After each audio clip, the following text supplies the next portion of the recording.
Welcome to Suman TV. నేను మీ నాగరాజ్ బైర్శెట్టిని. కసి పట్టుదలగా మారితే ఏం జరుగుతుందో నిరూపించాడు ఆ యువకుడు. ఉమ్మడి ప్రకాశం జిల్లా కనిగిరి ప్రాంతానికి చెందిన ఆ యువకునిది కడు నిరుపేద కుటుంబం. తల్లిదండ్రులు వ్యవసాయ కూలీలు. సరిగ్గా 28 ఏళ్ల క్రితం, నాకు సంవత్సరం గుర్తులేదు కానీ 28 సంవత్సరాల క్రితం 10th ఫస్ట్ క్లాస్లో పాస్ అయ్యాడు ఆ యువకుడు. అందరి కుర్రాళ్ళలాగా తాను ఉన్నత చదువులు చదవాలని, మంచి ఉద్యోగం తెచ్చుకొని తల్లిదండ్రులకు పెద్ద ఆసరాగా నిలబడాలని కలలు కన్నాడు. అయితే తల్లి తండ్రి వ్యవసాయ కూలి పనులు చేసే తప్పితే పూట గడవని ఆ కుటుంబంతో ఇంకా ప్రభుత్వ జూనియర్ కళాశాలలో చేరినా కూడా కనీస ఫీజు కట్టే స్తోమత కూడా లేకోకుండా 10వ తరగతితోనే చదువుకు స్వస్తి పలికాడు. ఇక అప్పటి నుంచి ఆ కుర్రాడిలో ఒకటే ఆలోచన, ఎందుకు ఇలా నేను అందరిలా చదవాలనుకుంటున్నాను, అయినా నా ఆర్థిక పరిస్థితి వల్ల నేను చదవలేకపోతున్నాను కదా, నేను కూడా డబ్బు సంపాదించాలి, నేను ధనవంతుడు కావాలన్న ఆలోచన ఆ కుర్రాడి మధ్యలో రేకెత్తింది. ఆ తరువాత అనుకున్నదే తడువుగా తన మేనమామ ఉన్న మరో ఊరికి అతను వలసెళ్ళిపోయి అక్కడ సైకిల్కి సామాన్లు కట్టుకొని వీధి వీధి అమ్ముకుంటూ తిరిగేవాడు. తిరుగుతూ వ్యాపారవేత్తగా మారిన ఆ కుర్రాడు తర్వాత తాను ధనవంతుని కావాలి, ధనవంతుడు అంటే అలా ఇలా కాదండోయ్, భారతదేశంలోనే ఉన్న సంపన్నుల్లో ఉన్న 10 మందిలో తాను ఒకడు కావాలని తలచాడు. ఆ ఆలోచనతో పుట్టిందే రియల్ ఎస్టేట్ వ్యాపారం. రియల్ ఎస్టేట్ వ్యాపారం అంటే పట్టణాల్లోనో నగరాల్లోనో వేస్తూ 4 ప్లాట్లు వేసి ఇల్లులు కట్టి అమ్మడం కాదండోయ్. గ్రామీణ ప్రాంతాలను ఎంపిక చేసుకున్నాడు. అక్కడ భూములు కొనడము, ఎకరా 2 ఎకరాలు 3 ఎకరాలలో శాండిల్వుడ్ అదేనండోయ్ ఎర్రచందనం మొక్కలను నాటుతూ ఎర్రచందనం మొక్కలను పెంచుతూ దాటి ద్వారా వచ్చే ఆదాయంతో కోట్లు గడించాలని ఆ కుర్రాడు తలచాడు. ఇక అనుకునే తడువుగా తిరిగి స్వగ్రామమైన కనిగిరికి వెళ్ళాడు. అక్కడ ఒక భూమి కొన్నాడు. మొదటి ల్యాండ్లోనే కాస్త లాభాలు పొంది ఇక వెనక్కు తిరిగి చూడకుండా ఇక ప్రాజెక్టుల మీద ప్రాజెక్టులు చేస్తూ ఈరోజు కోటీశ్వరుడయ్యాడు. తాను కోటీశ్వరుడే కావడమే కాదు, తనతో భూమి కొన్న ప్రతి ఒక్కరూ కూడా కోటీశ్వరులు కావాలన్నదే ఆయన ఆకాంక్ష. అతను ఎవరో కాదు, నవ్యసాయి ప్రాజెక్ట్స్ ఫౌండర్ సానా నారాయణ రెడ్డి గారు. మరి నారాయణ రెడ్డి గారు ఇప్పుడు మన స్టూడియోలోకి రాబోతున్నారు. నారాయణ రెడ్డి గారు వచ్చిన తర్వాత అతని జీవిత నేపథ్యం గురించి, అతని కుటుంబ నేపథ్యం గురించి, అతను ఎదిగిన క్రమం గురించి మనం తెలుసుకునే ప్రయత్నం చేస్తాం. మరికొద్దిసేపట్లో నారాయణ రెడ్డి గారు రాబోతున్నారు.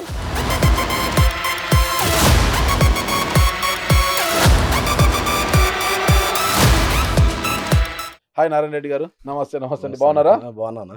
ఓకే, నేను మీ రియల్ ఎస్టేట్ వ్యాపారం గురించి తెలుసుకునే ముందు మీ కుటుంబ నేపథ్యం గురించి నాకు తెలుసుకోవాలండి. ఎందుకంటే చాలా చిన్న వయసులోనే మీరు పెద్ద వ్యాపారం అయినట్లు కనిపిస్తున్నారు నాకు, మీ హంగు పొంగు చూస్తుంటే నాకు. అందుకు ఒకసారి మీ కుటుంబ నేపథ్యం గురించి చెప్పండి. నాన్నగారి పేరు, అమ్మగారి పేరు ఏంటి? మాది వచ్చాను ప్రకాశం జిల్లా కనిగిరి దగ్గర వెలిగండల మండలం పక్కన చోడవరం విలేజ్ అండి. అక్కడ మా నాన్నగారి పేరు సానా వెంకటరెడ్డి గారు. ఈ మధ్య కొంచెం కాలం చేసినారు, 1.5 year అయింది. అమ్మగారు ఉన్నారు. తర్వాత మాకు 2 పాపలండి. మా వైఫ్ వచ్చేసి హౌస్ వైఫ్. మా 2 పాపలు, ఒక పాప MBBS ఫైనల్ ఇయర్ అయిపోయింది. రెండో పాప వచ్చేసి ఢిల్లీ యూనివర్సిటీలో సివిల్కి సంబంధించి చదువుతుంది. ఆవిడ కూడా డిగ్రీ 3rd year. ఇదండి మా ఫ్యామిలీ. ఓకే, కనిగిరి అంటే అంత వలస ప్రాంతం కదా, అంతా మైగ్రేషన్. నేను 97లో నేను కూడా వలస వెళ్ళాను. ఎక్కడికి వెళ్ళారు? మచిలీపట్నం వెళ్ళాను. ఏం పని చేశారు? అక్కడ మన ఇన్స్టాల్మెంట్ వ్యాపారం, సామాన్లు అమ్ముతాం కదా, ఆ వ్యాపారంతో స్టార్ట్ అయ్యాను 97లో. ఓకే, ఎంతమంది సంతానం నాన్నకు? నాన్నగా నేను, అన్నయ్య, ఒక అక్క. మీరు 97లో మచిలీపట్నం పోయి సామాన్లు అమ్ముకున్నా అంటే మీరు ఏం చదువుకున్నారు? నేను 10th class చదివాను. 10th చదివాను. ఎంటర్ చదువుదామని డబ్బులు లేవన్నా. ఓకే. డబ్బులు లేకపోయేసరికి మా నాన్న అటు పంపించాడు జీతానికి. ఓకే, బతుకు తెరువు కోసం. 10th ఫస్ట్ టైం పాస్ అయ్యారా?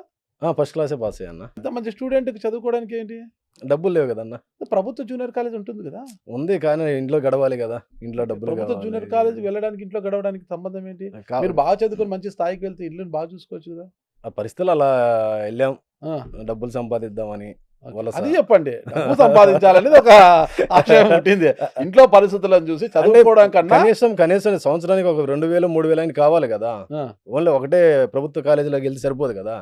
ఆ టౌన్ లో ఉండాలంటే హాస్టల్ దానికి డబ్బులు కావాలి కదా. నాన్నగారు ఏం చేసేవారు? వ్యవసాయం వ్యవసాయం చేసి సంవత్సరానికి కొడుకు కోసం ఒక 2000 రూపాయలు కూడా ఖర్చు పెట్టలేడా నాన్న? అప్పులు ఉన్నాయి కదన్నా. మరి అప్పులకు వడ్డీలు ఇవన్నీ ఎక్కడ తెచ్చిద్దాం ఓకే. అన్నాం. నేను అదే వ్యవసాయం చేసి అప్పులు వచ్చింది. ఉమ్, మరి ఎట్లా మరి చెప్పండి, అప్పులు ఎప్పటికే. ఉమ్. ఆ. ఒకటే సంవత్సరానికి 2,000 కూడా కుమారుడు చదువు కోసము ఖర్చు పెట్టలేని దీన స్థితిలో ఉన్నారు. అప్పుడు పరిస్థితి అదన్న. ఓకే. ఆ. ఆ ఆ పరిస్థితుల్లో మీరు- పరిస్థితుల్లో మనం మచిలీపట్నం మా చుట్టాలైన మామయ్య ఉన్నారు ఇక్కడ, ఆ, వాళ్ళ దగ్గరికి 1 year జీతానికి వెళ్ళాను. ఆ. తర్వాత మన సొంత వ్యాపారం start మామయ్య దగ్గరికి చేసుకున్నాం. జీతం, వాళ్ళకి ఆ షాప్ ఉందా? లేదు, సామాన్లు అమ్మడమే. ఎంత ఇచ్చేవారు జీతం మీకు? అప్పుడు సంవత్సరానికి 10,000 అన్న. నెలకు 1,000 రూపాయలు కూడా లేదా? 800. తర్వాత ఎలా జరిగింది మొత్తం ఈ ప్రయాణం తర్వాత అంతా? అట్లా నేను 2000 వరకు అదే 98లో సొంత వ్యాపారం పెట్టుకోవడం జరిగింది. 1 year మామయ్య దగ్గర చేసిన తర్వాత సొంత వ్యాపారం ఏం పెట్టారు? సేమ్ అదే Same అదే? సేమ్ అదే ఓకే. అట్లా స్టార్ట్ చేయడం జరిగింది. 2000 సంవత్సరంలో మ్యారేజ్ చేసుకోవడం జరిగింది. లవ్ 2000 మ్యారేజా? లేదన్న, అరేంజ్ మ్యారేజ్. Arrange marriage? తెలియంది ఏముంది, మన ఊర్లో లుంగి కడితే పెళ్ళిస్తామంటుంటారు కదా అప్పుడు. ఇది నా పెళ్ళి అవుతుందని సందడితో పెళ్లి చేసుకోవడం జరిగింది. సామాన్ల వ్యాపారము ఆ, చేసుకునే ఈరోజు సానా నారాయణ రెడ్డి గారు అన్న. అందరూ కూడా ఎవరా నారాయణ రెడ్డి అని పిలిచింటారు పల్లెల్లో. ఇప్పటికీ ఫ్రెండ్స్ అదే, బంధువులు అదే. అలాగే పిలుస్తారు. కానీ కొంతమంది ఈ రోజు మిమ్మల్ని చూసి ఉం. నారాయణ రెడ్డి గారు అనే పరిస్థితికి వచ్చారు. అయిన వాళ్ళు అయితే పిలవరు కానీ బయట వాళ్ళు పిలుస్తారు. ఆ పరిస్థితికి వచ్చారు. ఆ పరిస్థితికి వచ్చారంటే అలా. సరే ఎలా ఉండింది సామాన్ల వ్యాపారం తర్వాత అన్న. ఒక రియల్ ఎస్టేట్ రంగంలోకి ఎప్పుడు ఎలా అడుగు పెట్టారు అసలు మీరు? నేను రియల్ ఎస్టేట్కి అడుగుపెట్టింది 2018 అన్న. 2018. అయితే నేను 2004లో అక్కడ మచిలీపట్నంలో హోమ్ అప్లయన్స్ షాప్ పెట్టడం జరిగింది. ఉం. దాన్ని డెవలప్ చేసుకుంటూ మనం 2018 వరకు కూడా అదే చేస్తుండే. షాప్ పేరు? షాప్ పేరు నవ్యసాయి ఎంపోరియం మచిలీపట్నం. నవ్య సాయి అనేది అప్పుడే. అప్పుడే ఈ ఉంది. నవ్య పాప సాయి పేరు ఏంటి అన్న. అసలుకి? మా పాప పేరు, పెద్ద పాప పేరు. Okay, okay. నవ్యశ్రీ. లక్ష్మీ తల్లి. ఆ, పుట్టిన తర్వాత కలిసి వచ్చింది. నవ్యశ్రీ ఆమె. ఆ, ఆ పాప పేరు పెట్టున్నాను. నవ్యశ్రీ. నవ్యశ్రీ. కానీ నవ్య సాయి కదా ఇక్కడ అదే పెట్టింది. సాయిబాబాని అట్లా ఓకే, షిరిడి సాయిబాబా. బిజినెస్ బాగా జరుగుతోంది, అవును. బాగానే ఉంది, ఉం. ఎదుగుతున్నారు. అవునమ్మా. రియల్ ఎస్టేట్ రంగం వైపు వెళ్ళాలి అని ఎందుకు అనిపించింది? ఇప్పటికే నేను 2014-15 ఆ టైం నుంచి కూడా అక్కడ చిన్న చిన్న ప్లాట్లు అమ్ముతూ కొంటూ ఒక 20,000, 30,000, 50,000 అట్లా ప్లాట్ల మీద వస్తూ ఉండేవి. ఆ, దాని తర్వాత అక్కడ మా ఫ్రెండ్స్ ఉన్నారు, ఒక 4-5 కలిపి ఎక్కడైనా స్థలం కొనడం అమ్మడం అట్లా చేసేవాళ్ళం. ఓకే. అట్లా రియల్ ఎస్టేట్ అలవాటైంది. ఆ, అందులోనే అందులో ఒక మిత్రులు మన కనిగిరి ఏరియాలో బాగుందంటే ఇట్లా ఎర్రచందనం వ్యాపారం చేద్దామని నన్ను తీసుకెళ్ళాడు. ఆ. నేను తీసుకెళ్ళలేదు ఆయన్ని. ఎర్రచందనం వ్యాపారం చేస్తామనా లేకపోతే ల్యాండ్? అవే ప్లాట్లో వేసి ఇట్లా ఎర్రచందనం వ్యాపారం అంటే మళ్ళీ అది వేరే మళ్ళీ కాదు ఎర్రచందనం మళ్ళా వ్యాపారం పుష్ప కాదు. అయిపోతుంది. మళ్ళీ అదే అప్పుడు గడ్డ గిడ్డ పెట్టుకుని అదే తరహాలో ఉన్నారు మీరు. పుష్ప మళ్ళీ తగ్గేదంటే కష్టము. అట్లా వెళ్ళడం జరిగింది. ఆ, దాని తర్వాత ఇద్దరం కలిసి స్టార్ట్ చేసాం ఒక 4 నెలలు. ఆ, తర్వాత డబ్బులు తెచ్చి పెట్టే విధానంలో కొంచెం అటు ఇటుగా వచ్చేసి ఆ, నేను అప్పుడు నాకు ఒకటే ఉండేది ఎప్పుడు కూడా, ఆ. నన్ను నమ్ముకున్నోడు ఎప్పుడు కూడా నష్టపోకూడదు, ఓకే, నన్ను నమ్మినోడు ఎప్పుడు తిట్టుకోకూడదు. ఓకే. అది నాకు చిన్నప్పటి నుంచి ఉండే. ఆ, అట్లా కొంతమందికి అమ్మున్నాను అప్పటికి. ఆ, సరే డిస్టర్బెన్స్ వచ్చినప్పుడు వాళ్ళ కోసమే నేను నిలబడాలని చెప్పేసి ఆ. నా స్థాయికి తగ్గట్టు ఎక్కువ మనీ ఆ. అప్పు తెచ్చి రిజిస్ట్రేషన్ చేసుకొని నా పేరు మీద భూమి రిజిస్ట్రేషన్ చేసుకొని ఆ. అప్పుడు నేను కస్టమర్లకి రిజిస్ట్రేషన్ చేయడం జరిగింది. ఓకే. అంటే నన్ను నమ్ముకున్న వాళ్ళ కోసం ఆ. నేను చాలా రిస్క్ చేయడం జరిగింది. అంటే నా ఆస్తి మొత్తం కూడా అప్పుడు 30 లక్షలు 50 లక్షలు ఉండేది. ఓకే. 4 కోట్ల రూపాయలు అప్పు చేశాను ఆ టైంలో. కాలేజీకి 2,000 రూపాయలు కూడా ఏడాదికి కట్టలేని స్థితి నుంచి 30 లక్షల ఆస్తికి ఎగబాకారు మీరు. అప్పటికి అక్కడికి 10 years అయిందన్న. ఓకే. 10 years ఆ. చాలా టైం అయింది ఆ. కదా, ఆ. సంపాదించుకోగలిగి. ఇప్పుడు ఈ పొజిషన్ లో ఉన్నారు మీరు. అవునా. చేతికి మంచి కడియము, ఉంగరాలు, ఖద్దరు చొక్క, అసలు అవునా. హైఫైగా ఉన్నారు. ఉం. ఎప్పుడైనా పాత రోజులు గుర్తొస్తాయా? సైకిల్ మీద సైకిల్ కి సామాన్లు కట్టుకుని ఇప్పటికైనా సైకిల్ తొక్కుతాను ఊరు పోతే, పొలాల్లో అవునా? కానీ. అంతే, ఏమవుద్ది, ఆ, మనం యాడ్ నుంచి వచ్చినాము. ఓకే. చెప్పు. మూలాలు మర్చిపోలేదు మీరైతే. ఎట్లా అన్న, మనకి మనది అదేది కదా స్థాయి. ఆ, ఈ ఆ. రోజు నా దగ్గర కస్టమర్లు కూడా అందరూ సామాన్య మానవులు, దిగువలో వాళ్ళే, మధ్యతర దిగువ వాళ్ళే మన దగ్గర పెట్టుబడి పెట్టేది. వాళ్ళల్లో ఒక్క కస్టమర్ నష్టపోయినా సరే వాళ్ళ విలువ మనకు తెలుసు అన్న, ఎందుకంటే మనం ఆ స్థాయి నుంచి వచ్చాం కాబట్టి అన్న. పేదరికం అంటే ఎలాంటిదో చూశారు కాబట్టి అన్న ఈ రోజు సానా నారాయణ రెడ్డి గారికి రూపాయి విలువ బాగా తెలుసు అంటారు.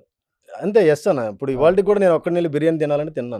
ఆ, బిజినెస్ పర్పస్ అయితే ఖర్చు పెడతా తప్ప. బాగా పిసినారంటారు మిమ్మల్ని. పిసినారు అనేది ఏముందన్న, ఆ. మనం అక్కడి నుంచి వచ్చున్నాం కాబట్టి మనకు అవసరం దానికోసం మనం ఖర్చు పెడతాం. ఓకే. పిసినారు ఏముంది, మీ కడుపుకు మీరు ఒక్కడు వెళ్ళి బిర్యానీ తినడానికి కూడా ఇష్టపడరంటే ఇష్టం ఉండదు. మొదటి నుంచి అది అలవాటు లేదు కదా అట్లా. ఇప్పుడు ఫస్ట్ రియల్ ఎస్టేట్ వెంచర్ ఎక్కడ స్టార్ట్ అయింది మీది? ఎప్పుడు స్టార్ట్ అయింది? ఫస్ట్ మంది 2018లో స్టార్ట్ చేయడం జరిగింది. ఎక్కడ? మన కనిగిరి దగ్గరలో పెదారి కట్లని ఒక విలేజ్ లో స్టార్ట్ చేయడం జరిగింది. ఆ, 50 ఎకరాలు 50 ఎకరాలు. 50 ఎకరాల్లో చేసాము. ఆ. అది స్టార్టింగ్ నాకు ఎందుకు అదే ఎంచుకున్నారు? అప్పుడు అది రోడ్డు దగ్గర ఉందని చెప్పేసి మనకు ఆ. అతను చెప్పిన దారిలో వెళ్ళాను. ఆ, తర్వాత అది సరైన సాయిల్ కాదు, ఆ. రెడ్ శాండ్లకు అనుకూలమైన నేల కాదు కరెక్ట్గా. అంటే వెళ్ళడమే రెడ్ శాండిల్ ప్లాంటేషన్ చేయాలని పోయారు మీరు, కరెక్ట్ కి వెళ్ళిపోయారు. వెళ్ళాను, ఆ, ఫామ్ ల్యాండే వెళ్ళాను. కానీ అన్ని దెబ్బలు ఎదురు దెబ్బలు బాగా తగిలినాయి దాంట్లో. ఎందుకు starting. తగిలాయి? నాకు అనుభవం లేకపోవడం ఒకటి, ఆ. సరైన సాయిల్ తీసుకోకపోవడం ఒకటి, మార్కెటింగ్ రంగం నాకు తెలియదు, ఆ, మనీ లేదు, ఆ, అన్ని రకాలుగా దెబ్బలు తగిలినాయి. అక్కడే నేర్చుకున్నాను దాన్ని. ఓకే. ఎదిగి అప్పుడే చూపించాలనుకున్నాను. ఆ. నేను లైఫ్లో పేదవాడిగా ఉండకూడదు అనుకున్నాను. ఆ, దానికోసం ఎంతవరకైనా కష్టపడ తెలుసుకున్నాను. ఉమ్, అప్పట్లో ఆ డిజైర్ ఫైనాన్షియల్ మీద అప్పు తీసుకొని ఉమ్, నేనే కస్టమర్ దగ్గరికి వెళ్ళడం, ఉమ్. డిజైర్ అమ్మడం, కార్లో. డిజైర్ కార్లో. ఇప్పుడు ఏ కారు ఉంది? ఇప్పుడు ఫార్చునర్ ఉందన్న, ఆ, ఫార్చునర్ ఉంది. లెజెండర్. అంటే దీనికి ఒక గోల్ పెట్టుకోవాలి, లాంగ్ టర్మ్ గోల్, 20 సంవత్సరాల గోల్ పెట్టుకోవాలి. ఆ, 2040లో భారతదేశంలో టాప్ 10లో నేను ఎందుకు ఉండకూడదు? ఆ, నా నుదుటి మీద ఏడన్నా పేదరికం అని రాసిందా? ఆ. లేదు కదా. మరి నేను ఎందుకు దానికోసం ప్రయత్నం చేయకూడదు? ఈ ఉన్న వ్యాపారంలోనే నేను ఆ ఇండియాలో ఆ స్థాయిలోకి వెళ్ళాలని ఆ రోజు ఒక దృఢ సంకల్పంతో స్టార్ట్ చేయడం జరిగిందన్న. జిల్లా కాదు, రాష్ట్రం కాదు, ఇండియానే టార్గెట్. భారతదేశంలోనే టాప్ 10లో ఉండాలి. భారతదేశంలోనే అన్న. ఎస్, ఉండగలుగుతాం కూడా. ఫస్ట్ ల్యాండ్ లో లాస్ వచ్చిందా? మూడు సైట్లలో లాస్ వచ్చింది. ఫస్ట్ ఒక పల్లెలో వేసాము, సరైన సాయిల్ కాదన్నారు కదా. అప్పుడు లాస్ వచ్చిందన్న. ఆ, తర్వాత సెకండ్ కూడా లాస్ వచ్చింది, థర్డ్ కూడా లాస్ వచ్చినాయి, తర్వాత కరోనా వచ్చింది, అన్ని లాస్లు అన్న. ఓకే. అందరు రియల్ ఎస్టేట్ వ్యాపారం చేస్తారు కదా, ఉమ్. మీరు మాత్రం ఎందుకు రియల్ ఎస్టేట్లో ఒక 10 ఎకరాలు, 20 ఎకరాలు, 30 50 ఎకరాలు, 100 ఎకరాలు కొని దాంట్లో పావు ఎకరా, అర ఎకరా, ఎకరా, 2 ఎకరాలు పెట్టి ఫార్మింగ్ చేసి ఇస్తున్నారు? అంటే మీరు చేస్తోంది రియల్ ఎస్టేట్ వ్యాపారమా, ఎర్రచందనం వ్యాపారమా మీరు చేస్తుంది? అన్న, ఈ రోజుల్లో ఒక సామాన్యుడు సైతం లైఫ్లో డెవలప్ అవ్వాలన్నా, ఆర్థికంగా స్థిరపడాలన్నా కూడా మెయిన్ భూమి అన్న. ఉమ్, భూమి కొన్న వ్యక్తి ఈ ప్రపంచంలో ఎవరో నష్టపోరు. ఒకటి, ఉమ్, మనం లీగల్గా 100% లీగల్గా ఉన్న భూమి ఇస్తే ఉమ్, భవిష్యత్తులో ఎన్ని సంవత్సరాల కన్నా కానీ బ్యాంక్ ఇంట్రెస్ట్ అయితే వస్తుంది. ఉమ్, నేను 10 రెట్లు పెరుగుతుంది, 20 రెట్లు పెరుగుతుంది నేను చెప్పను, కానీ ఉమ్, బ్యాంక్ ఇంట్రెస్ట్ అయితే డెఫినెట్లీ పెరుగుతుంది అన్న. ఉమ్, ఈ బ్యాంక్ ఇంట్రెస్ట్ వల్ల మీరు ఎక్కడ పెడితే రకరకాల పెట్టుబడులు ఉన్నాయి ఇవాళ, వాటన్నిటితో పోల్చుకున్నా సరే ఉమ్, ఇవాళ నెంబర్ 1 ఇన్వెస్ట్మెంట్ అంటే మా రెడ్ శాండిల్ ఫార్మింగ్ అని నేను చెప్పగలను. ఉమ్, ఎందుకు చెప్పగలను అంటే భవిష్యత్తులో భూమి వాల్యూ పెరుగుతుంది. ఉమ్, దాని ద్వారా ఎర్రచందనం అనేది మీకు తెలుసు, ప్రపంచంలో అతి ఖరీదైంది. ఇప్పుడు హాట్ టాపిక్ కూడా సినిమాలు కావచ్చు, ఇవన్నీ కావచ్చు. ఓకే. ఎర్రచందనం దాని విలువ అనేది, దాని ద్వారా కూడా మనం ఒక 12 ఏళ్ళలో 15 ఏళ్ళలో పెంచితే మినిమం ఇంత ఇన్కమ్ అనేది వస్తుందని, మంచి ఇన్కమ్ కూడా వస్తుంది. ఉమ్, ఎందుకు అది మీకు గ్యారంటీగా నేను పెంచి ఇవ్వగలనంటే ఉమ్, అది ఫారెస్ట్ మొక్క అన్న, కొండజాతి మొక్క. ఓకే. మనం 100 మొక్కలు వేస్తే అనుకూలమైన నేలలో మన సాయిల్ రిపోర్ట్ తీసుకొని పర్ఫెక్ట్గా ఇది సెట్ అవుతుందంటే ఉమ్, ఆ నేలలో వేస్తే కనీసం 5% 10% కూడా డ్యామేజ్ రాదన్న. ఉమ్, ఆల్మోస్ట్ అన్ని చెట్లు కూడా పెరుగుతాయి. ఉమ్, అది కాబట్టి దీన్ని మనం రిటర్న్ ఇవ్వగలం 100%. ఉమ్, ఏముందన్న, మొన్న టేక్ చెట్టు మా ఊర్లో ఒకటి ధ్వజస్తంభాన్ని తెస్తేను మా ఏరియాలో ఉమ్, 3 లక్షలు అంట ఒక టేక్ చెట్టు పెద్దది. ఉమ్. ఏమో టేక్ చెట్టు ఆ రేట్ వచ్చినప్పుడు ఎర్రచందనం 1 లక్ష రూపాయలు రాదన్న. అతి తక్కువ ధరలు ఉండే ఉమ్. భూములను కూడా మీరు అవునా. ఎర్రచందనం మొక్కలను ఆశగా చూపించి భవిష్యత్తులో మిమ్మల్ని కుబేరులను చేస్తామని వాళ్ళని ఆశ చూపి తక్కువ ధరలకు ల్యాండ్ కొనేసి ఎక్కువ ధరలకు అమ్మేస్తున్నారంట కదా. అవునన్నా, ఇది నిజమేనా మీరు చెప్పింది కూడా. ఆ, ఎందుకంటే మొన్న నేను ఒక ఇడ్లీ తిందామని ఒక స్టార్ హోటల్కి వెళ్ళాను. ఆ, ఇడ్లీ మహా తయారైతే 10 రూపాయలు అవుతుందన్న, అంతమించి అయితే అవుతుంది. ఉమ్, వాడు 100 రూపాయలు బిల్ వేసాడు 2 ఇడ్లీకి. ఉమ్, నేను ఆలోచించాల్సింది ఏంటి, ఉమ్, నేను వెళ్ళినప్పుడు నేను ఒక గెస్ట్తో వెళ్ళాను, ఉమ్, అక్కడ నాకు మంచిగా మాట్లాడి ఫ్రీగా ఉండాలి అంటే అది సూటబుల్. ఓకే. ఆడు 10 రూపాయలు పడింది 100 రూపాయలు అమ్ముతున్నాడని నేను ఆలోచించనన్నా. ఉమ్, దాని మీద మనకి ఏం వర్క్ జరిగింది, మనకు ఆకలి తీరింది ఇది చూస్తాము. ఉమ్, ఇట్లాగన్నా ఇక్కడ ఈ రోజున భూమి విలువ అనేది ఆ రోజు ఇక్కడ 1/4 ఉండొచ్చు, ఉమ్, లేకపోతే మేము రేట్ ఎక్కువ అమ్మొచ్చు. ఉమ్, మాకు ఉండే ఖర్చులు ఏంటి, ఉమ్, మేము ఈ 15 ఏళ్ళు మెయింటైన్ చేయాలి ఒకటి, ఉమ్, మార్కెటింగ్ టీం ఉంటుంది ఒకటి, కస్టమర్లు అన్ని రాష్ట్రాలు కావచ్చు, వేరే జిల్లాల నుంచి కావచ్చు, కార్లలో తీసుకువెళ్ళాలి. కనీసం మేము ఒకరిద్దరు కస్టమర్లను లేదా 4 తీసుకెళ్తే ఒకరు కొంటారు. మరి ఈ కార్ ట్రావెల్స్ కానీ ఇవన్నీ కావచ్చు, ఆఫీసులు కావచ్చు, ఇవన్నీ వర్కులు వ్యాపారంలో టెక్నిక్స్ కదా అవి, అన్నా టెక్నిక్స్ కదా అవి. దీనిలో టెక్నిక్ సైట్ విజిట్స్ మేము ఇస్తాము, అది ఇది అని టెక్నిక్ తీసుకువెళ్ళాలి కదా, కస్టమర్ రాడు కదా. అదే, అదే. ఇప్పుడు మీరున్నారు, నాన్న ప్లాట్ కొందాం రా, నువ్వు కారు వేసుకుని రమ్మంటే మీరు వస్తారా? అన్న నేను ఆ. కారు పెడుతున్నానంటే వస్తారు, కానీ లేకపోతే వస్తారా చెప్పండి. అక్కడికి వెళ్ళిన తర్వాత మా సైట్ చూడండి, మా డెవలప్మెంట్ చూడండి, మా మెయింటెనెన్స్ చూడండి, మా ప్రీవియస్ ప్రాజెక్టులు చూడండి, మా లీగాలిటీ చూడండి, ఇవన్నీ చెక్ చేసుకున్న తర్వాత మా దగ్గర సైట్ కొనండి. లేకపోతే లేదు. స్టార్ హోటల్కి వెళ్ళి ఇడ్లీ తినడు, వాడు అంబియన్స్ కావచ్చు, వాడు పెట్టేదానికి కావచ్చు, వాడు వేసే ఖర్చు అంతా ఒక ఇడ్లీ మీద మనకి ఎలా లాగుతాడో, నేను నా భూమి మీద దానికోసం పెట్టే ఖర్చు అంతా కూడా కస్టమర్తో లాగుతాను అంటారు మీరు. అంటే కస్టమర్తో నేను లాగుతాను అని చెప్పట్లా, ఇది నా బిజినెస్ అన్న అంటున్నాను. ఇది నా బిజినెస్. ఎందుకంటే దీన్ని బిజినెస్‌గా చేసి మళ్ళీ 15 సంవత్సరాలు కూడా కస్టమర్ నుంచి ఎటువంటి రూపాయి పెట్టుబడి పెట్టించకుండా కూడా మళ్ళీ టోటల్ మెయింటెనెన్స్ చేసి రేపు ఫ్యూచర్‌లో కూడా దానికి పర్మిషన్‌లు కావచ్చు, దానికి అయ్యే ఖర్చు కావచ్చు, సెక్యూరిటీ కావచ్చు, ప్రతీది కూడా నేనే చేసి ఆఫ్టర్ 12 ఏళ్ల తర్వాత 15 సంవత్సరాల తర్వాత ప్రతి కస్టమర్‌కి కూడా నేను రిటర్న్ ఇస్తున్నాను. ఎన్ని రూపాయలు బాండ్ పేపర్ మీద రాసిస్తున్నారు దీని గురించి? అది కూడా చెప్పాలంటే ఈరోజు నేను మాటల ద్వారా చెప్పడం కాదన్న. ఆ, ఏదైతే చెప్తున్నానో ఆ. దీనిని కాగితం మీద రాసి ఇవ్వడం కాదు. ఉమ్. మన ల్యాండ్ కొంటే ఏ విధమైన రిజిస్ట్రేషన్ చేసుకుంటామో సబ్ రిజిస్టర్ ఆఫీస్కి వెళ్ళి ఉమ్. ఈ రోజున భారతదేశంలో ఒక నమ్మకాన్ని కూడా ఇది నేను పెంచుతాను, దీన్ని డెవలప్ చేస్తాను, దీన్ని సెక్యూరిటీ చేస్తాను, 100% మీకు మనం అనుకున్నది ఇస్తాము అని చెప్పేసి ఈ యొక్క అగ్రిమెంట్ని కూడా మనం ఏదైతే చెప్తాం అగ్రిమెంట్ని కూడా సబ్ రిజిస్టర్ ఆఫీసులో రిజిస్ట్రేషన్ చేయించే ఏకైక కంపెనీ నవ్య సాయి ప్రాజెక్ట్ అన్న. అంటే మీరు ఎలాంటి గ్రేడ్కి సంబంధించిన మొక్కలు వేస్తున్నారు ల్యాండ్స్లో? ఇక్కడ మొక్కల గ్రేడ్ని బట్టి మొక్కలు ఉండవన్న ఎప్పుడు కూడా. అది పండే భూమిని బట్టి వస్తుంది, ప్లస్ అది ఉన్న ఏజ్ని బట్టి వస్తుంది అన్న. మీ దగ్గర మీరు సాగు చేసి ఏపుగా పెంచిన తర్వాత గ్రేడ్ తక్కువ ఉంది అనుకున్న ఆదాయం రాదు, అప్పుడేంటి పరిస్థితి? అన్న ఈ రోజున కూడా మేము ఈ యొక్క నర్సరీ నుంచి కూడా ఎక్కడైతే శేషాచలం ప్రాంతంలో ఆ చెట్ల నుంచి తెచ్చిన విత్తనాలని తోటి మేము తయారు చేపిస్తున్నాం. మేము ఓనుగానే వాళ్ళ ద్వారా నర్సరీ వాళ్ళ ద్వారా చేపించి ఆ మొక్కల్ని మనం పెడుతున్నాం. కానీ నేను ఒకటే చెప్తున్నా, ఎప్పుడు కూడా మేము టాప్ గ్రేడ్ ఇస్తామని కూడా చెప్పట్లేదన్న. ఎందుకంటే టాప్ గ్రేడ్ కావాలంటే 20 సంవత్సరాల పైన ఉంటే కానీ number 1 grade, A grade, B grade రావు. కానీ మనం 15 సంవత్సరాలు అయితే మాత్రం తక్కువ క్వాలిటీ సి గ్రేడ్ ఇస్తామని చెప్తున్నాం అన్న. అంటే తక్కువ క్వాలిటీ ఎర్రచందనం ఎక్స్పోర్ట్ పనికి రాదు, ఓకేనా? పుష్ప సంపాదించేది అట్లా, ఓకేనా? మీరు పుష్ప కాదు, మన నారాయణ రెడ్డి లీగల్ పుష్ప, అది లీగల్ పుష్ప, మీరు లీగల్ పుష్ప అంటూ మీరు ఇక్కడే వ్యాపారాల కోసం కావచ్చు, ఎర్రచందనం ఏదైనా ప్రోడక్ట్స్ తయారీకి కావచ్చు మీరు ఉపయోగించుకునే పనికి.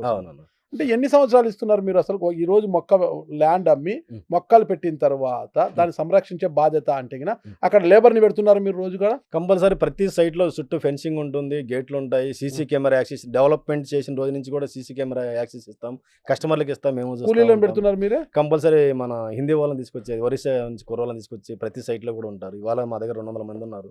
ఎన్ని సంవత్సరాలకు మీరు బైబ్యాక్ చెప్తున్నారు? 15 సంవత్సరాలు పడుతుంది అన్న. 15 సంవత్సరాలు మినిమం పడుతుంది అన్న. 15 సంవత్సరాలు మినిమం. 15 సంవత్సరాలు తరువాత అంటే ఇప్పుడు మీ వయసు ఎంత? ఈ రోజు నా వయసు 43 సంవత్సరాలు అన్న. 43 అంటే 15 అంటే 58 సంవత్సరాలు, 60 అనుకో. ఇలా నారాయణ రెడ్డితో ఈ రోజు ల్యాండ్ కొంటున్నా నేను. నారాయణ రెడ్డి లేనప్పుడు ఆ బాండ్ పేపర్ తీసుకొస్తే అమ్మిది నారాయణ రెడ్డి అయ్యా, దాంట్లో పోయి నారాయణ రెడ్డిని అడుక్కోపో అంటారు ఇంకోరు. అప్పుడు ఏంటి నా పరిస్థితి? ఈ రోజున మా కంపెనీ అనేది ప్రైవేట్ లిమిటెడ్ కంపెనీ అన్న. దీనికి డైరెక్టర్స్ నేను, మా మిసెస్ డైరెక్టర్స్ అన్న. దీనికి బోర్డ్ ఆఫ్ డైరెక్టర్స్ కూడా ఇంకా ఇంకో 2 ఉన్నారు, మొత్తం 4 ఉన్నాము. ఇంకా మాకు వర్క్ పెరిగే కొద్దీ కూడా దీనికి ఒక డైరెక్టర్స్ ని మేము యాడ్ చేసుకుంటాము. దీనికి ఒక సంబంధించిన ఒక డైరెక్టరే కాదన్న, ఈ డైరెక్టర్లు ప్రతి వ్యక్తి కూడా దీని మీద ఈ వర్క్లు చేయాల్సిన బాధ్యత వాళ్ళకు ఉంటుంది. కాబట్టి ఆ సిస్టమ్ పరంగా వెళ్తుంది తప్ప ఈరోజు ఎంప్లాయీస్ కావచ్చండి, మా దగ్గర డైరెక్టర్స్ కావచ్చు, ప్రతి ఒక్కరం కూడా ఎవరికైనా సరే నేను 10 రూపాయలు ఇచ్చి చోట 11 రూపాయలు ఇచ్చి నేను చేయించుకుంటున్నాను. వాళ్ళు కనుక మిస్టేక్ చేస్తే ఇమీడియట్లీ వాళ్ళని తీసి పడేస్తాను. ఓకే, ఈరోజు ల్యాండ్ అమ్ముతారు, ఆ మొక్కలు ఇస్తారు, మొక్కలు ఏపుగా పెరిగిన 15 సంవత్సరాల తర్వాత బాగా ఆ సైజ్ వస్తుంది. అవునవును. ఆ సైజ్ వచ్చిన తర్వాత దాన్ని మీరే కొంటారా, లేదు కస్టమర్ నేనే అమ్ముకుంటాను బయటికంటే కస్టమర్కి సపోర్ట్ చేస్తారా మీరు? అంటే పర్మిషన్ ఇప్పించే విషయంలో కావచ్చు, మీరు కొంటేనే అంటే అది మీకు అమ్మితేనే అనుమతులు అవన్నీ చూసుకుంటారా, లేదా కస్టమర్ నేను బయటికి అమ్ముకుంటానన్నా కూడా కస్టమర్కి సపోర్ట్ చేస్తారా? ఇక్కడ ఒకటే అన్న క్లియర్గా, ఎవరికైనా సరే పంట అనేది వాళ్ళకి ఉంది, అందులో వచ్చిన లాభంలో కూడా 50% షేర్ మాకు కూడా ఉందన్న. వచ్చిన లాభంలో సగం కస్టమర్కి ఉంటుంది, 50% షేర్ కంపెనీకి ఉంటుంది. వాళ్ళ ల్యాండ్లో వేసే మొక్కలు 15 ఏళ్ల తర్వాత ఏపుగా పెరిగి దుంగన ఆ రోజు అమ్మాలి అనుకున్నప్పుడు వచ్చే ఆదాయంలో చెట్ల మీద వచ్చే ఆదాయం 50% మీది, 50% కస్టమర్. ఓకే, మరి సేమ్ అగ్రిమెంట్ కూడా ఇదే ఉంటుంది. ఇక్కడ ఫర్ ఎగ్జాంపుల్ బ్రోచర్స్ లో ఎక్కడైనా రివీల్ చేస్తున్నారు, ఇది ఉంటుంది కదా కంపల్సరీ.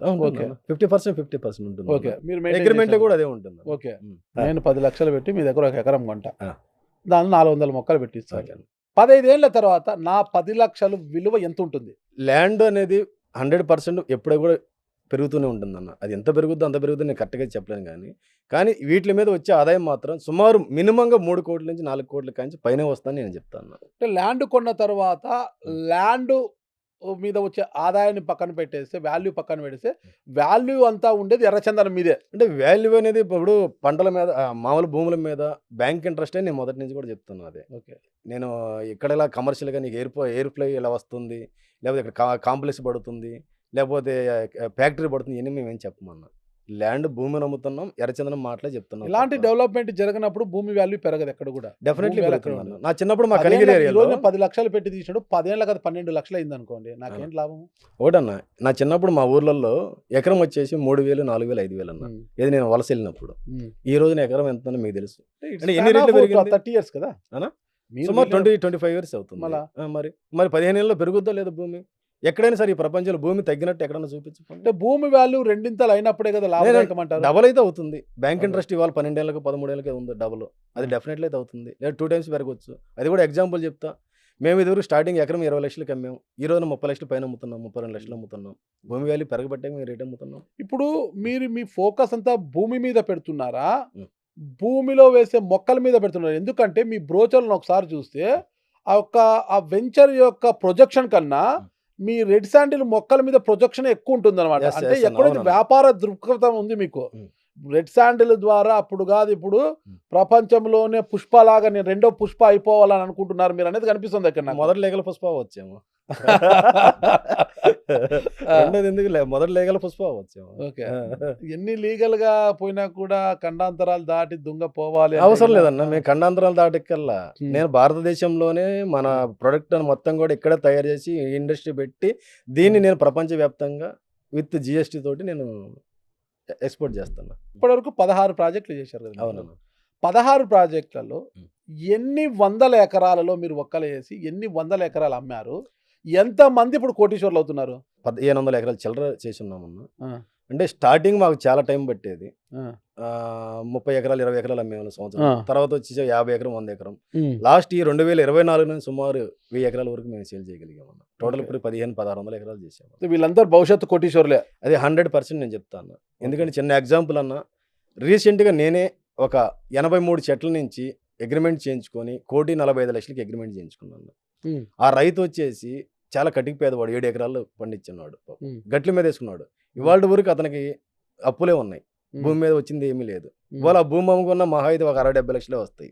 ఉమ్, కానీ ఆ రోజున ఏదో గవర్నమెంట్ ఇస్తుందని చెప్పేసి ఎర్రచందనం మొక్కలు పెట్టాడు గట్ల మీద. ఉమ్, ఇవాళ అతను 1,40,00,000 నా నుంచే తీసుకున్నాడు. నేను ఎవరి నుంచి నేను చెప్పట్లా, ఉమ్. నేనే కొన్నాను. ఎక్కడ?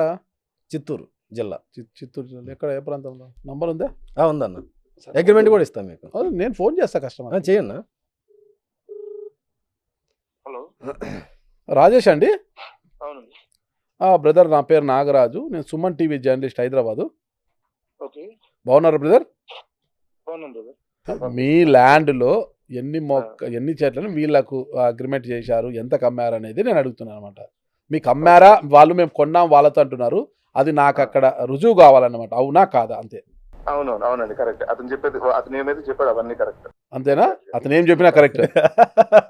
అతని ఎందుకంటే నాకు అతని మీద నమ్మకం ఉంది. ఆయన కరెక్ట్ ఆయన లీగల్ పుష్ప అయితే. వాస్తవాలు చెప్పినారు కాబట్టి అటు జరిగిన వాస్తవాలు నీట్గా ఎక్స్ప్లెయిన్ చేశాడు. ఇప్పుడు మీరు నీ ముందరే చెప్పారు కదా నాకు. Okay, so whatever he's telling is exactly true. Okay అండి. Okay, thank you. ఇప్పుడు మీరు ఒక గ్రామానికి వెళ్ళి, మీరు ఇప్పుడు గ్రామీణ ప్రాంతాలకు వెళ్తేనే మీకు ల్యాండ్ చాలా కారు చౌక దొరుకుతుంది. అవును. ఆ ప్రాంతాల్లో వేస్తేనే మీ వ్యాపారం బాగుంటుంది. అవును. అక్కడ వెళ్ళినప్పుడు ప్రభుత్వ భూములు ఎక్కువ ఉంటాయి. అంటే సిటీస్కి దగ్గర అయితే ప్రభుత్వ భూమి తక్కువగా ఉంటుంది. అవును. లోపలికి వెళ్ళే కొద్దీ ప్రభుత్వ భూములు ఎక్కువగా ఉంటాయి. ఉం. అంటే మీరు 10 ఎకరాలు కొని 5 ఎకరాలు వేసేస్తారా? అన్న ఒకటన్నా ఇక్కడ క్లియర్ ఒకటి. ఆ. ఈ రోజున మనం ఒక 100 ఎకరాలు 200 ఎకరాలు కొన్నాము అంటే కంపల్సరీ అందులో ఎకరానో అరెకరం ప్రభుత్వ భూమి ఉంటుందండి. వేసేస్తారా? అక్కడ మా లేఅవుట్ చెక్ చేసుకోండి. లేఅవుట్ లో ఆ. అదర్ ల్యాండ్స్ అని మేము పెట్టేస్తామన్న. ఆ. ఎందుకంటే ప్రభుత్వ అందులో భూమి కలుపుకుంటారు కదా, దాని పరిస్థితి ఏంటి? ఇక్కడ ఒకవేళ మాదే ఎక్స్ట్రా పోతుంది. ఇప్పుడు అక్కడ వచ్చినప్పుడు క్రాస్లు పోయినప్పుడు ఆ, అది ఉండడం వల్ల మా ల్యాండ్ ఒరిజినల్ ల్యాండ్ వేస్ట్ అయిపోతుంది. క్రాస్ వచ్చేసి ప్లాట్ స్క్వేర్ రాదు. ఆ, అయినా సరే నేను నష్టపోయినా పర్వాలా, ఒక్క కస్టమర్ కూడా నష్టపోకూడదు, ఒక్క సెంట్ కూడా నేను అమ్మకూడదు. అందుకే నేను మీ ఛాలెంజ్ పక్కనే చేస్తున్నా. ప్రభుత్వ భూమి ఉంటుందండి. మీ అవును. ల్యాండ్ కానుకొని అవును, ఇంకా మీ ల్యాండ్ నుంచి అడుగు పెడితే ప్రభుత్వ భూమి. అవును. అప్పుడు ఎలా చేస్తారు? ప్రభుత్వ భూమి అడ్డు పెడితే మా వరకే మేము కంచేసుకుంటాం. మాకింత ప్రభుత్వం ఏం చేసుకుంటాం? మెల్లగా లాగేసుకోరా అట్లా? అది ఏం చేసుకుంటాం లాగేసుకొని? అదే మొక్కలు వేస్తారు కదా, అది కూడా అమ్ముకుంటారు కదా. ఉపయోగం ఏముంది? రేపు పర్మిషన్ రాదు కదా. Okay, okay. అరే నువ్వు పక్కా ఉంటారు. రేపు రెవెన్యూను ఫారెస్ట్ వాళ్ళు వస్తారు.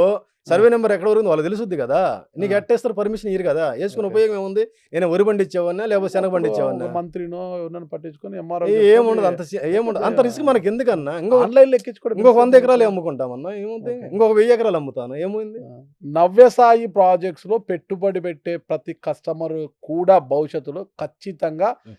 లాభాలని చూస్తాడు తప్పితే నష్టపోడు అని గ్యారెంటీ చెప్పగలరా? 100% చెప్పగలుగుతాన్నా. ఆ. భూమి విషయంలో 100% లీగల్టీ ఇస్తున్నాం. అది కూడా మేము ఛాలెంజ్ చేస్తూ ఉంటాం ఎప్పుడు కూడా. నా దగ్గర గనక ప్లాట్ కొన్న వ్యక్తి ఎవరైనా సరే ఒక సెంట్ గనక ప్రభుత్వ భూమి నేను రిజిస్ట్రేషన్ చేసి ఉన్నా, లేదు ఒకవేళ ఎక్కడ డబుల్ రిజిస్ట్రేషన్ చేసి ఉన్నా సరే, అటువంటిది ఎవరైనా నిరూపించినా సరే 25 లక్షలు ప్రైజ్ మనీ ఇస్తాను కూడా నేను చెప్తున్నా. ట్రూ టీ ట్రూటీ. అంటే ఎప్పుడు నేను చూడలేదు రెడ్ శాండిల్ పొడితో అంటే ఎర్రచందనము పొడితో ఆ టీ తాగడం అనేది చూడలేదు. ఇవి అన్ని ఎప్పుడు స్టార్ట్ చేశారు ఇవన్నీ కూడా?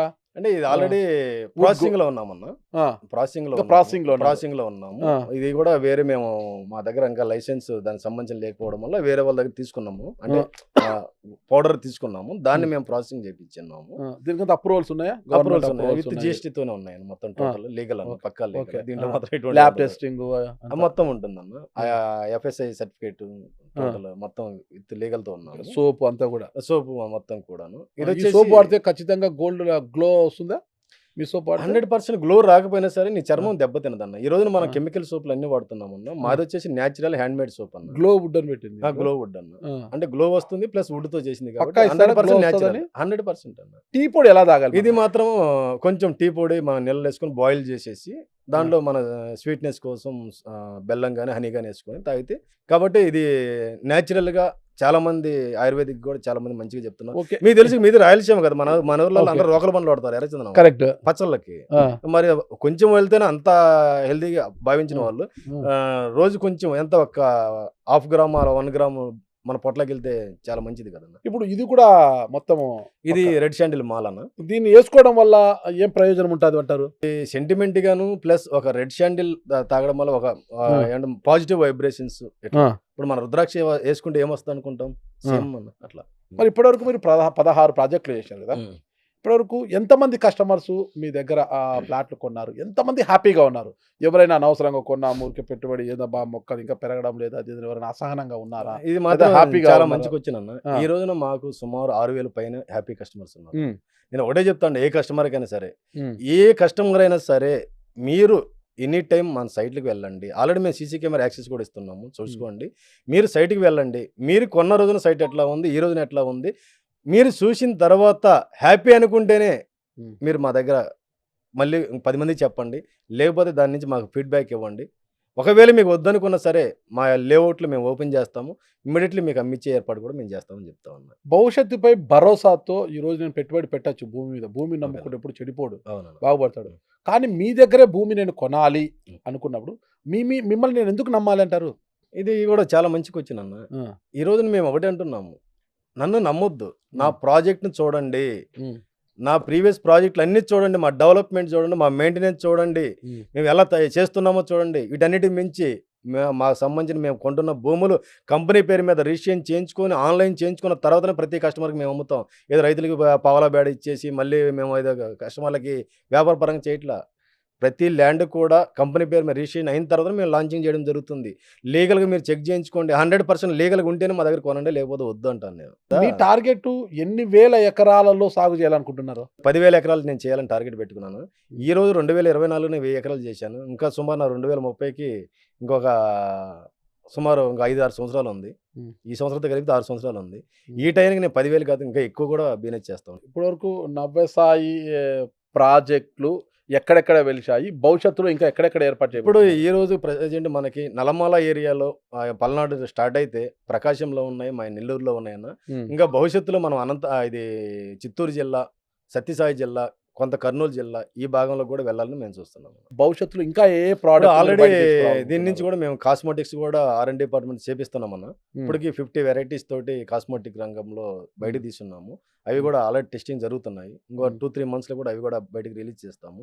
సరే, ఇంత స్థాయిలో బిజినెస్ చేస్తున్నారు కదా, మీకు కస్టమర్లే దేవుళ్ళు. ఎస్ అన్న.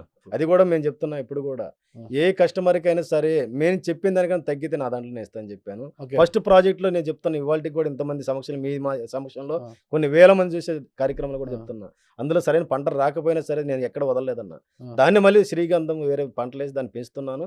అందులో నేను రూపాయి కూడా తీసుకోను. అదేవిధంగా ఈరోజు మాకు వెంచర్స్ ప్రాజెక్టులు పెరుగుతున్నాయి కాబట్టి ఈ డ్రిప్ ఇరిగేషన్ కూడా కొత్త టెక్నాలజీ కూడా నేను తీసుకొస్తున్నాను. ఏ కస్టమర్ నన్ను అడగల. కొత్త టెక్నాలజీ అంటే దానికి ఎంత వాటర్ అవసరమో ఎప్పుడు ఏ టైంలో ఇవ్వాలో అటువంటి అవసరం ఉండేలాగా ఒక సెన్సార్ డ్రిప్ ఇరిగేషన్ టెక్నాలజీ కూడా త్వరలో ఈ మంత్ 1 or 2 monthsలోనే తీసుకురావడం జరుగుతుంది. అది కూడా కాకుండా భవిష్యత్తులో ఈ సెక్యూరిటీకి ఎక్కడైనా ప్రాబ్లం జరుగుతుందని చెప్పి చిప్ టెక్నాలజీ ద్వారా ఈ రోజు నుంచి అప్పుడు వరకు కాకుండా ఇప్పటి నుంచి ప్రతి చెట్టుకి కూడా చిప్ పెట్టి ఈ నెంబర్ చిప్ ఈ చెట్టు ఎట్లా ఉంది ఈ చిప్ ద్వారా డ్రోన్ని ఎగరేస్తుంటాం. ఆల్రెడీ ఇప్పుడు కూడా డ్రోన్ కూడా మేము చేస్తున్నాము. ఈ టెక్నాలజీ ద్వారా ప్రతి చెట్టుని కూడా కాపాడే విధంగా కూడా కొత్త టెక్నాలజీ కూడా వెళ్తున్నాను. థ్యాంక్ అండి. భవిష్యత్తులో మీరు లీగల్ పుష్పగా ఉంటారు, ఏమైనా రాజకీయాల వైపు ఏమైనా వెళ్తారా? రాజకీయాల ఆలోచన అయితే ప్రస్తుతం అయితే ఏం లేదండి. ఇంక తర్వాత ఏమన్నా ఏమైనా పరిస్థితులు ఏమన్నా అట్లా ఏముంటుందో తెలియదు కానీ ప్రజెంట్ అయితే ఆలోచన లేదు. నాకున్న మెయిన్ ఏకైక లక్ష్యం అంతా కూడా దీని మీదే ఉన్నాను, దీని మీదే వెళ్తున్నాను. ప్రతి ప్రాజెక్ట్లో మీకు సపోర్ట్ ఇస్తూ ఒక దేవుళ్ళలాగా నిలిచిన కస్టమర్లకు నవ్యసాయి ప్రాజెక్ట్స్ ఒక ఎండీగా మీరు ఇచ్చే సందేశం ఏంటి? ఈ రోజున సార్ మమ్మల్ని నమ్మి కస్టమర్లు ఎంతోమంది కొన్ని వేల మంది సైట్ కూడా చూడకుండా కూడా బుక్ చేసుకుంటున్నారండి. అంటే మా మెయిన్ ఒకసారి కొన్న తర్వాత మళ్ళీ రిపీట్ కస్టమర్లు ఎక్కువ ఉన్నారు. వీళ్ళ యొక్క నమ్మకాన్ని నేను ఏ రోజు కూడా వమ్ము చేయనండి. ఎందుకంటే ఈ రోజున నేను వమ్ము చేయని మాటలు కాదు. ఈరోజు నేను పొద్దున్న లేస్తే ఎన్ఎస్పి అంటే నవ్యసాయి ప్రాజెక్ట్ ఎన్ఎస్పి కింద కూడా ట్రస్ట్ అండ్ క్వాలిటీ అని నేను మోటో పెట్టుకుని ముందుకు వెళ్తున్నాను. దాన్ని 100% ఒక 100 సంవత్సరాలుగా 200 సంవత్సరాల వరకు అయినా కూడా మా సంస్థ నిలబెట్టుకునే విధంగా ప్రణాళికలు చేస్తూ ఒక సిస్టంలో వెళ్తున్నాం. ఈ రోజు వరకు వాళ్ళు ఇచ్చిన నమ్మకానికి నాతో నడుస్తున్న మార్కెటింగ్ అసోసియేట్లు చాలామంది సార్ నన్ను నమ్మి వాళ్ళ యొక్క తెలిసిన వాళ్ళ ఫ్రెండ్స్ని అందరిని తీసుకొచ్చి కొనిపిస్తున్నారు. వాళ్ళని కూడా ఇప్పుడు కూడా వాళ్ళ నమ్మకాన్ని ఉమ్ము చేయను. వీళ్ళన్నిటి మించి నాతో నడుస్తున్న ప్రతి ఒక్కరికి కూడా మా ఎంప్లాయీస్ కావచ్చు అందరికి కూడా ప్రతి ఒక్కరికి నేను రుణపడి ఉంటాను ఎప్పుడు కూడా అండి. అదే భరోసాతో మీరు ఇలాగే ఉండాలని కస్టమర్లు కూడా మిమ్మల్ని నమ్మి మిమ్మల్ని కోటీశ్వర్లు చేసి వాళ్ళు కూడా కోటీశ్వర్లు అయ్యేంత వరకు మీరు పోరాటం చేయాలని డెఫినెట్లీ ఉంటుందన్న. అసలు దీనిలో మాత్రం రాజీ పడలేదన్న. ప్రాణం పెట్టి పని చేస్తామన్న సార్. మీరు కస్టమర్కి ధైర్యం కావాలి, వాళ్ళు మీకు ధైర్యం కావాలి. మీ లక్ష్యం నెరవేరాలని కోరుకుంటున్నా. థ్యాంక్ యూ నారాయణ రెడ్డి గారు. నమస్తే. థ్యాంక్ యూ అన్న.